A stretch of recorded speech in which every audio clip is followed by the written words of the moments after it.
हरे कृष्णा। आप सभी को कार्तिक मास की हार्दिक शुभकामनाएं। आप सभी का दिन शुभ और मंगलमय हो। आज सुनिए कार्तिक मास महात्म्य का आगे का अध्याय 13। आज के अध्याय की शुरुआत हम भगवान श्री कृष्ण के जन्म की कथा से करते हैं। तो चलिए कथा का रसपान करते हैं। भगवान श्री कृष्ण का जन्म भादो मास की कृष्ण पक्ष की अष्टमी तिथि को मध्यरात्रि के समय रोहिणी नक्षत्र में हुआ था। ये तो आप सभी को पता है कि कृष्ण जी ने माता देवकी के गर्भ से जन्म लिया, जिसके बाद उनके पिता वासुदेव उन्हें नंद बाबा के यहाँ छोड़ गए थे, जिसके बाद उनका लालन पालन यशोदा मैया ने किया। लेकिन क्या आपको पता है कि कृष्ण जी का नामकरण कैसे और किसने किया था? आइए श्रवण करते हैं भगवान श्री कृष्ण की दुर्लभ कथा। ऋषि गर्ग यदुवंश के कुल गुरु थे। एक दिन वे गोकुल में पधारे। नंद बाबा और यशोदा जी ने पूरे भाव से उनका आदर सत्कार किया और वासुदेव देवकी का हालचाल पूछा। उसके बाद जब उन्होंने गर्गाचार्य से गोकुल में पधारने का कारण पूछा, तब उन्होंने बताया कि वे पास ही के एक गांव में बालक का नामकरण करने आए हैं। रास्ते में तुम्हारा घर पड़ा तो विचार किया कि तुमसे भी मिलता चलूं। जब नंद बाबा और यशोदा जी ने सुना तो उन्होंने गर्ग ऋषि से कहा कि बाबा, हमारे यहाँ भी 2 बालकों ने जन्म लिया है, कृपा करके उनका भी नामकरण कर दीजिए। लेकिन गर्गाचार्य ने मना कर दिया। उन्होंने कहा कि अगर इस बात का पता कंस को चल गया तो वह मुझे जीवित नहीं रहने देगा। इस पर नंद बाबा ने कहा कि आप चुपचाप गौशाला में नामकरण कर दीजिए, हम इस बात का जिक्र किसी से नहीं करेंगे। जब रोहिणी जी को अवगत हुआ कि यदुवंश के कुल पुरोहित आए हैं तो वे भाव विभोर होकर उनके गुणों का बखान करने लगी। तभी यशोदा जी ने कहा कि अगर गर्गाचार्य इतने बड़े पुरोहित हैं तो हम अपने पुत्रों को बदल लेते हैं। तुम मेरे लल्ला को लेकर जाओ और मैं तुम्हारे पुत्र को लेकर आती हूँ। देखते हैं कि कुल पुरोहित जी यह जान पाते हैं या नहीं। इस तरह माताएं गर्ग ऋषि की परीक्षा लेने लगी। दोनों माताएं बालकों को लेकर गर्गाचार्य के समक्ष गई, लेकिन गर्गाचार्य ने जैसे ही यशोदा के हाथ में बालक को देखा तो वे पहचान गए और कहने लगे कि यह रोहिणी पुत्र है, इस कारण बालक का नाम रोहिण्य होगा। यह बालक अपने गुणों से सबको आनंदित करेगा तो एक नाम राम होगा और यह बहुत बलशाली होगा। इसके बल समान किसी और का बल नहीं होगा, जिसके कारण इसका एक नाम बल भी होगा। इस तरह से इसका सबसे ज्यादा लिया जाने वाला नाम बलराम रहेगा। किसी में कोई भेद न करने के कारण यह सभी को अपनी ओर आकर्षित करेगा, इसलिए इसका एक नाम संकर्षण होगा। जब ऋषि गर्ग ने रोहिणी की गोद के बालक को देखा तो वे बालक की मनमोहक छवि को देखकर उसमें ही खो गए और अपनी सुध-बुध भूल गए। गर्ग ऋषि जैसे मानो एक जगह जड़ हो गए। वे ना ही कुछ कहते और ना ही उनके शरीर में कोई हलचल होती। वे तो बस एकटक लगाए बालक को निहारने लगे। तब घबराकर यशोदा और नंद बाबा ने पूछा कि बाबा क्या हुआ? तब कहीं जाकर गर्गाचार्य को अपनी सुधि हुई। जैसे ही गर्गाचार्य यह कहने को हुए कि नंद, तुम्हारा बालक कोई साधारण इंसान नहीं है, बल्कि यह तो साक्षात, यह कहते हुए जैसे ही गर्गाचार्य ने अपनी उंगली कृष्ण जी की तरफ उठाई, तभी छोटे से नंदलाल ने अपनी लीला दिखाते हुए गर्गाचार्य को आंखों ही आंखों में धमकाया। बाल रूपी भगवान श्री कृष्ण ने कहा, बाबा मेरे भेद नहीं खोलना, क्योंकि अगर किसी को मेरा भेद पता चल गया तो लोग मुझे पूजने लगेंगे। मैं यहाँ पर पूजा करवाने या कैद होने नहीं आया हूँ, मैं तो यहाँ माखन मिश्री खाने आया हूँ। अपनी मैया की ममता की अनुभूति करना चाहता हूँ। अगर आपने सबके सामने मेरा भेद खोल दिया तो सभी मुझे पूजने लगेंगे और मैं मैया के प्रेम से वंचित रह जाऊंगा। लेकिन ऋषि गर्गाचार्य अपने आप को रोक नहीं पा रहे थे। जैसे ही वे दोबारा बोलने के लिए तत्पर हुए, वैसे ही कान्हा ने फिर धमकाया और इशारों ही इशारों में कहा, बाबा मान जाओ, नहीं तो आपकी जीभ यहीं रुक जाएगी और उंगली भी उठी की उठी रह जाएगी। आंखों ही आंखों में कृष्ण जी अपनी लीला दिखा रहे थे, परंतु इस बारे में नंद बाबा और यशोदा जी को कुछ भान नहीं हुआ। तभी गर्गाचार्य ने कहा, आपका पुत्र अनेकों नामों से जाना जाएगा। यह जैसे कर्म करता जाएगा उसी के अनुसार इसके नए नाम होते जाएंगे। गर्गाचार्य ने कहा कि यह कई रंगों में इससे पहले जन्म ले चुका है, परंतु इस बार यह काले रंग में आया है, इसलिए इसका नाम कृष्ण होगा। लेकिन माता यशोदा को यह नाम बिल्कुल नहीं भाया। उन्होंने कहा कि यह कैसा नाम रखा है आपने बाबा, कोई सरल और आसान नाम बताइए। तब गर्गाचार्य जी ने कहा कि तुम इसे कन्हैया, कान्हा, किशन या किसना कहकर पुकार लेना। यह सुन माता यशोदा के चेहरे पर मुस्कुराहट आ गई। माता यशोदा कृष्ण जी को हमेशा लल्ला या कान्हा कहकर बुलाती थी। कान्हा जी के नामकरण की यह कहानी आपको कैसी लगी, कमेंट बॉक्स में जरूर बताइएगा। आइए अब श्रवण करते हैं आगे का अध्याय। इससे पहले के वृतांत में आपने सुना था कि किस प्रकार देवर्षि नारद ने राजा पृथु को सभी वेदों के बारे में बताया था, जो कि समुद्र में जाकर छुप गए थे। अहोई अष्टमी पूजन तथा एकादशियों, कार्तिक मास एवं प्रयागराज की महिमा का वर्णन सुनने के पश्चात महाराज पृथु ने नारद जी से कहा, हे देवर्षि, आप अब भक्त वत्सल भगवान की पूजा का विधि विधान बतलाने की कृपा करें। तब नारद जी बोले, हे राजन, एक पुरातन इतिहास कहता हूँ, सो ध्यान लगाकर सुनो। अत्यंत प्राचीन समय की बात है। कांतिपुर में चौल नाम का एक राजा राज्य करता था। उसके राज्य में समस्त प्रजा सुखी थी। कोई भी दरिद्र, पीड़ित या दुखी नहीं था। राजा के नाम पर उस देश का नाम चौल देश रखा गया। एक बार वह राजा मूल्यवान मणि मुक्ताओं द्वारा भगवान की पूजा करके वहीं मंदिर में बैठा हुआ था। उसी समय विष्णु शर्मा नामक एक ब्राह्मण ने आकर तुलसी दल तथा जल से भगवान की पूजा की। उसके तुलसी पत्रों से राजा की पूजा के मणि मुक्ता आदि ढक गए। यह देख राजा ने क्रोधित होकर ब्राह्मण से कहा, हे विष्णु शर्मा, तुमको पूजा का कुछ भी ध्यान नहीं है। मणि मुक्ताओं से की गई मेरी पूजा की शोभा को तुमने तुलसी दलों से ढककर समाप्त कर दिया है। राजा के अहंकार में भरे हुए ये कटु वचन सुनकर विष्णु शर्मा ने कहा, हे राजन, अभिमान के वशीभूत होने के कारण तुम भगवान की पूजा के बारे में नहीं जानते। ब्राह्मण के यह वचन सुनकर राजा ने कहा, हे ब्राह्मण, तुम दरिद्री हो, इस कारण भगवान की पूजा क्या जानो? क्या तुमने कभी भगवान का कोई मंदिर बनवाया अथवा कोई यज्ञ आदि किया? अगर यही बात है तो मैं देखता हूँ कि भगवान की भक्ति करके पहले तुम स्वर्ग में जाते हो या मैं जाता हूँ। इतना कहकर राजा ने गुंगल ऋषि को आचार्य बनाकर बड़े बड़े यज्ञ आरंभ कर दिए और साथ ही ब्राह्मणों को बहुत सा द्रव्य दान देने लगा। परंतु विष्णु शर्मा सर्वदा की भांति माघ तथा कार्तिक मास के व्रत, तुलसी वन का रोपण, एकादशियों के व्रत तथा ओम नमो भगवते वासुदेवाय मंत्र का सतत जप करते हुए भगवान की पूजा अर्चना करता रहा। वह उठते बैठते चलते फिरते हर समय भगवान का स्मरण तथा कीर्तन करता रहता था। कार्तिक मास में एक दिन विष्णु शर्मा ने जो ही रसोई तैयार करके रखी, कोई भोजन उठाकर ले गया। उसके बाद उसने व्रत भंग होने के भय से पुनः रसोई नहीं बनाई और भगवान का भजन करते हुए ही सो गया। दूसरे दिन फिर रसोई बनाई और जो ही भगवान का भोग लगाने लगा, कोई फिर भोजन उठाकर ले गया। लगातार 7 दिन तक ऐसा ही होता रहा और इस प्रकार विष्णु शर्मा को निराहार 7 दिन व्यतीत हो गए। विष्णु शर्मा भूख के मारे अत्यंत व्याकुल हो रहा था, परंतु सत्संग का समय भंग न हो जाए, इस भय से उसने किसी भी दिन दूसरी बार रसोई तैयार नहीं की। 8वें दिन उसने निश्चय किया कि आज मैं पूरी तरह ध्यान रखूंगा और देखूंगा कि भोजन को उठाकर कौन ले जाता है। इसके बाद उसने भोजन तैयार किया और एक स्थान पर छिपकर बैठ गया। थोड़ी देर में उसने देखा कि अति दीनहीन और दुर्बल चांडाल, जिसके शरीर में केवल अस्थियां मात्र शेष थी, छिपकर आया और भोजन उठाकर ले चला। उसे देखकर विष्णु शर्मा का हृदय द्रवित हो उठा। विष्णु शर्मा ने उस चांडाल से कहा, भैया, रूखा भोजन मत ले जाओ, मेरे पास थोड़ा सा घी है, वह भी लेते जाओ। ब्राह्मण के यह वचन सुनकर भयभीत हुआ वह चांडाल भागता हुआ ठोकर खाकर गिर गया।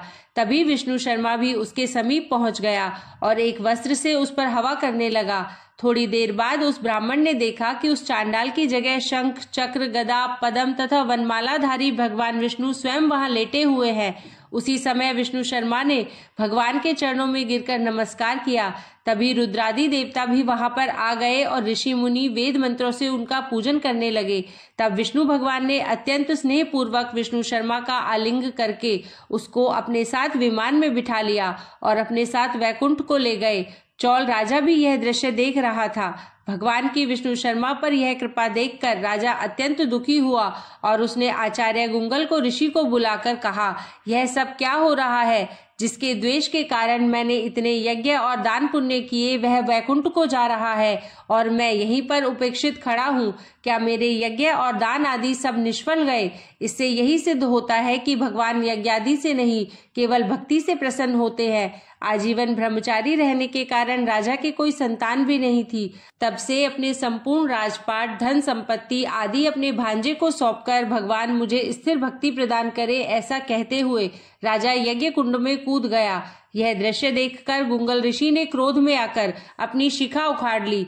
तब से अभी तक चौल देश में भांजा ही मामा का उत्तराधिकारी होता है और गुंगल गोत्र के ब्राह्मण आज भी शिखा अर्थात चोटी नहीं रखते। चौल राजा के अग्निकुंड में गिरते ही भगवान ने प्रकट होकर अग्निकुंड में ही उसका आलिंगन किया और उसे भी अपने लोक को ले गए। वैकुंठ में भगवान ने विष्णु शर्मा को पुण्यशील तथा चौल राजा को सुशील नाम देकर अपना द्वारपाल बना लिया और इस प्रकार वे दोनों हर समय श्री हरि के निकट रहने लगे। इसके आगे का वृतांत आप अगली वीडियो में सुनिएगा। अब आइए अंत में श्रवण करते हैं भगवान श्री कृष्ण की एक दुर्लभ कथा, श्री कृष्ण नाम रूपी पारस। एक बार कृष्ण नाम ही हर लेता है जितने पाप, नहीं जीव की शक्ति कर सके वह जीवन में उतने पाप। भगवान श्री कृष्ण कहते हैं, जो भजता है मुझको और मांगता है सांसारिक सुख, वह व्यक्ति अमृत छोड़कर विष मांगता है, वह बड़ा मूर्ख है। पर मैं तो समझदार हूँ, मैं उस मूर्ख को विष अर्थात सांसारिक सुख क्यों दूंगा। मैं उसे अपने चरणों की भक्ति देकर सांसारिक सुखों को विस्मृत करा अर्थात भुला देता हूँ। इसी तथ्य को दर्शाती एक सुंदर कथा है। गौड़ देश में एक ब्राह्मण निर्धनता के कारण बहुत दुखी था। जहाँ कहीं भी वह सहायता मांगने जाता, सब जगह उसे तिरस्कार मिलता। वह ब्राह्मण शास्त्रों को जानने वाला, वह स्वाभिमानी था। उसने संकल्प किया कि जिस थोड़े से धन व स्वर्ण के कारण धनी लोग उसका तिरस्कार करते हैं, वह उस स्वर्ण को मूल्यहीन कर देगा। वह अपने तप से पारस प्राप्त करेगा और सोने की ढेरियां लगा देगा। लेकिन उसने सोचा कि पारस मिलेगा कहाँ, ढूंढने से तो वह मिलने से रहा, तो कौन देगा उसे पारस। उसने सोचा क्या देवता उसे पारस दे सकते हैं, परंतु वे तो स्वयं लक्ष्मी के दास है, तो वे उसे पारस क्यों देंगे। ब्राह्मण ने भगवान औगरदानी शिवजी की शरण में जाने का निश्चय किया, जो विश्व को विभूति देकर स्वयं भस्मांग रांग लगाते हैं। वे कपाली ही कृपा करे तो पारस प्राप्त हो सकता है। घर नहीं, धन नहीं, अन्न और भूषण नहीं, फिर भी शिव महादानी कहलाते हैं। देखत भयंकर पर नाम शिव शंकर, नाश करते हैं तो भी नाथ कहलाते हैं। ब्राह्मण ने निरंतर भगवान शिव का रुद्रार्चन, पंचाक्षर मंत्र का जप और कठिन व्रत करना शुरू कर दिया। आखिर भगवान आशुतोष कब तक संतुष्ट नहीं होते। ब्राह्मण की 12 वर्ष की तपस्या सफल हुई। भगवान शिव ने स्वप्न में दर्शन देकर कहा, तुम वृंदावन में श्री सनातन गोस्वामी के पास जाओ, उनके पास पारस है और वे तुम्हें दे देंगे। श्री सनातन गोस्वामी के पास पारस है और वे उस महान रत्न को मुझे दे देंगे। भगवान शंकर ने कहा है तो वे अवश्य दे देंगे। ऐसा सोचते हुए ब्राह्मण वृंदावन की ओर चला जा रहा था।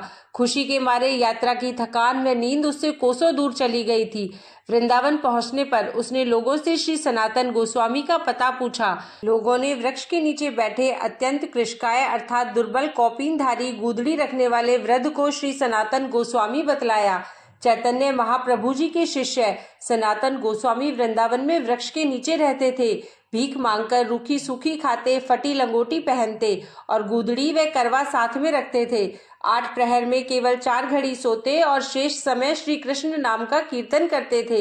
एक समय वे विद्या, पद, ऐश्वर्य और मान में लिप्त थे। बंगाल के कर्ता धर्ता थे, किंतु श्री कृष्ण कृपा से, श्री कृष्ण प्रेम की मादकता से ऐसे दीन बन गए कि परम वैरागी बनकर वृंदावन से ही गोलोक पधार गए। ब्राह्मण ने मन में कहा, यह कंगाल सनातन गोस्वामी है, ऐसे व्यक्ति के पास पारस होने की आशा कैसे की जा सकती है।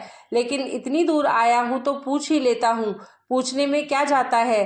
ब्राह्मण ने जब श्री सनातन गोस्वामी से पारस के बारे में पूछा तो उन्होंने कहा, इस समय तो मेरे पास नहीं है, मैं उसका क्या करता, क्योंकि गावे श्यामा श्याम को, ध्यावे श्यामा श्याम, निरखे श्यामा श्याम को, यही हमारो काम। श्री सनातन गोस्वामी ने बताया कि एक दिन मैं यमुना जी स्नान को जा रहा था तो रास्ते में पारस पत्थर पैर से टकरा गया। मैंने उसे वहीं यमुना जी की रेत में गाड़ दिया, जिससे किसी दिन यमुना स्नान से लौटते समय वह मुझे छू न जाए, क्योंकि उसे छूकर तो पुनः स्नान करना पड़ता है। तुम्हें चाहिए तो तुम उसे वहां से निकाल लो। श्री सनातन गोस्वामी ने जहां पारस गाड़ा हुआ था उस स्थान का पता ब्राह्मण को बतला दिया। रेत हटाने पर ब्राह्मण को पारस मिल गया। पारस की परीक्षा करने के लिए ब्राह्मण लोहे का एक टुकड़ा अपने साथ लाया था। जैसे ही ब्राह्मण ने लोहे को पारस से स्पर्श किया, वह स्वर्ण हो गया। पारस सही मिला है। इससे अत्यंत प्रसन्न होकर ब्राह्मण अपने गांव की ओर लौट पड़ा। तत्पश्चात तभी ब्राह्मण के मन में एक प्रश्न कौंधा, उस संत के पास तो यह पारस था, फिर भी उसने इसे अपने पास नहीं रखा, बल्कि यह कहा कि अगर यह छू भी जाए तो उन्हें स्नान करना पड़ता है। अवश्य ही उनके पास पारस से भी अधिक कोई मूल्यवान वस्तु है। श्री कृष्ण नाम है कल्पतरु। ब्राह्मण लौटकर श्री सनातन गोस्वामी के पास आया और बोला, अवश्य ही आपके पास पारस से भी अधिक मूल्यवान वस्तु है, जिसके कारण आपने उसे त्याग दिया। ब्राह्मण को देखकर हंसते हुए श्री सनातन गोस्वामी ने कहा, पारस से बढ़कर श्री कृष्ण नाम कल्प वृक्ष मेरे पास है। पारस से तो केवल सोना ही मिलता है, किंतु श्री कृष्ण नाम सब कुछ देने वाला कल्प वृक्ष है। उससे आप जो चाहेंगे वह प्राप्त होगा। ऐसा कोई कार्य नहीं जो भगवान के नाम के आश्रय लेने पर ना हो। मुक्ति चाहोगे मुक्ति मिलेगी, परमानंद चाहोगे तो परमानंद मिलेगा, व्रजरस चाहोगे तो व्रजरस मिलेगा। श्री कृष्ण का एक नाम सब पापों का नाश करता है, भक्ति का उदय करता है, भवसागर से पार करता है और अंत में श्री कृष्ण की प्राप्ति करा देता है। एक कृष्ण नाम से इतना धन मिलता है, कृष्ण नाम ही स्वयं कृष्ण है। भजो सहित निष्ठा अविराम। यह सुनकर ब्राह्मण ने सनातन गोस्वामी जी से विनती की, आप मुझे वही श्री कृष्ण नाम रूपी पारस प्रदान करने की कृपा करें। श्री सनातन गोस्वामी ने कहा, उसकी प्राप्ति से पहले आपको इस पारस को यमुना में फेंकना पड़ेगा। ब्राह्मण ने यह गया पारस कहते हुए पूरी शक्ति से पारस को यमुना जी में दूर फेंक दिया। भगवान शिव की दीर्घकालीन तपस्या व संत के दर्शन से ब्राह्मण के मन व चित्त निर्मल हो गए थे। उसका धन का मोह समाप्त हो गया और वह भगवान की कृपा का पात्र बन गया। श्री सनातन गोस्वामी ने उसे श्री कृष्ण नाम की दीक्षा दी। वह श्री कृष्ण नाम जिसकी कृपा के एक कण से करोड़ों पारस बन जाते हैं। नाम रूपी पारस से तो सारा शरीर ही कंचन का हो जाता है। सभी रसायन हम करी, नहीं नाम सम कोय, रंचक घटे में संचरे, सब तन कंचन होए। भगवान श्री कृष्ण कहते हैं, जो मेरे नामों का गान करके मेरे समीप प्रेम से रो उठते हैं, उनका मैं खरीदा हुआ गुलाम हूँ। यह जनार्दन दूसरे किसी के हाथ नहीं बिका है। जिसने एक बार श्री कृष्ण नाम का स्वाद ले लिया, उसे फिर अन्य सारे स्वाद रसहीन लगने लगते हैं।